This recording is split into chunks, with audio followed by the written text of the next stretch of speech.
Hey guys, this is Chris with Live Life Outdoors. Today I'm going to be showing you how to determine the overall length for cartridge for reloading. In this case I'll be measuring the overall length for my Browning 270 A-bolt. And to optimize the accuracy we're going to be using a variety of different tools. Some seen here, the Hornady overall length gauge, bullet comparator, modified case, calipers, and also you're going to need a couple other things. You're going to need a vise or some sort of way to secure the rifle you're going to be measuring, and also a cleaning rod because the bullet, when you do actually use the overall length gauge, it does actually get stuck in the lands of the barrel, and I'll show you that moving forward. But to get started, in order to use the overall length gauge, you will take that as well as the modified case that Hornady makes as well. The reason why they call it modified is it's threaded here in the back, and the neck is actually expanded to allow free movement of the bullet that you're going to be using to measure. So we just simply attach that onto the overall length gauge and screw that all the way down, and that's ready to actually use. And for the calipers and the bullet comparator, what we need to do is find the insert that's going to be for the caliber you're using. And like I said, mine will be 270, and that's this insert here. And you secure that with the Allen wrench that comes with the set. Once that is put into place, you'll put it on the bottom mobile jaw of your calipers. You just secure that like so. Now these should be 1 inch or very close to it. In this case, as you can see by the dial, it's a little above 1 inch. So we're going to zero that out for the caliper, or for the comparator. So now that is 1 inch exactly. So to get started with the actual measuring, first thing you're going to need to do is remove the bolt out of your rifle. And in my case, to make things easier, I actually do remove the magazine, and I'll actually leave that open. I know that some rifles don't actually have that option, but in mine it does make it a little bit easier if you do. So now it is ready to go. Obviously the gun is not loaded, which is obviously an important step. But we have our overall length gauge with a modified case on there. We put the bullet in, and we actually push it down to where it's almost completely gone, because that way we can actually push it forward into the lands of the barrel. And that's actually how you measure where the bullet actually comes in contact to the lands.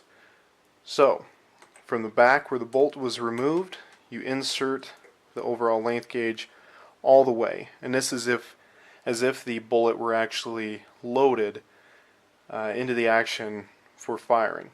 So once you get that securely in place, you just push this rod in the back until you feel the bullet come in contact with the lands. You'll screw that tightening it on that rod, so that way it holds that into place so you don't lose your measurement. Now, as you can see, the bullet got stuck into the lands of the barrel. That's where the cleaning rod comes in handy. So you just push the rod in from the outside of the barrel, and there's my bullet. So we push it back in to the modified case and take our measurement.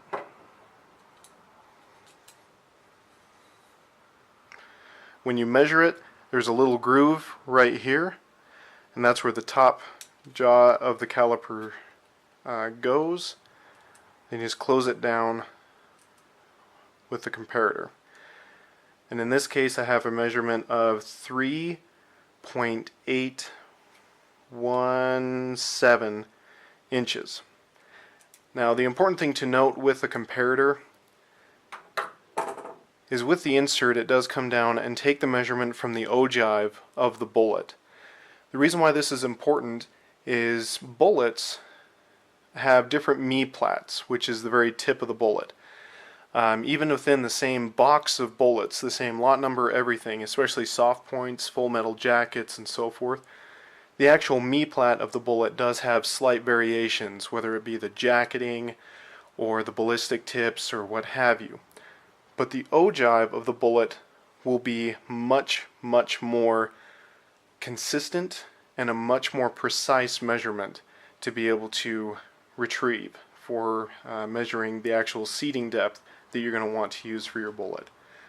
So what you do now is you repeat that, and you'll be able to get some numbers to take the average of, and you'll be set. Now I repeated this to be able to get the 10 measurements that you see on the screen. Now with these measurements, there are two ways of being able to find the most accurate average. One is just to simply take the sum and divide that by 10, obviously, because there's 10 measurements, and we get 3.8164 inches. Now another option, the one that I personally prefer, I feel it's a little bit more accurate, is to identify the highest and the lowest numbers, in this case 3.819 and 3.812. So if we eliminate these, we can then take the sum of the remaining 8 numbers and divide those by 8, and that gives us 3.8166 inches. So there isn't a huge difference there, but obviously once you round up the last number, it does actually change. We then need to find the final seating depth that we want to reload to. Now in order to do this, we need to identify something called bullet jump. Now bullet jump is the distance away from the lands that your bullet is going to rest once it's chambered. So if we were to take the overall length, subtract the desired bullet jump, we get our bullet seating depth. Now there is a lot of discussion, and I do encourage you to do research on the amount of bullet jump that you want. Some prefer it extremely close to the land, some prefer it kind of further away. You can be the judge of your distance, but I will just use 15 thousandths of an inch just purely as an example. So if I were to take my overall length of 3.817, subtract 15 thousandths off of that, my final bullet seating depth is 3.802 inches. And that's how it's done. Thank you so much for watching, and I encourage you to like and subscribe for my future videos.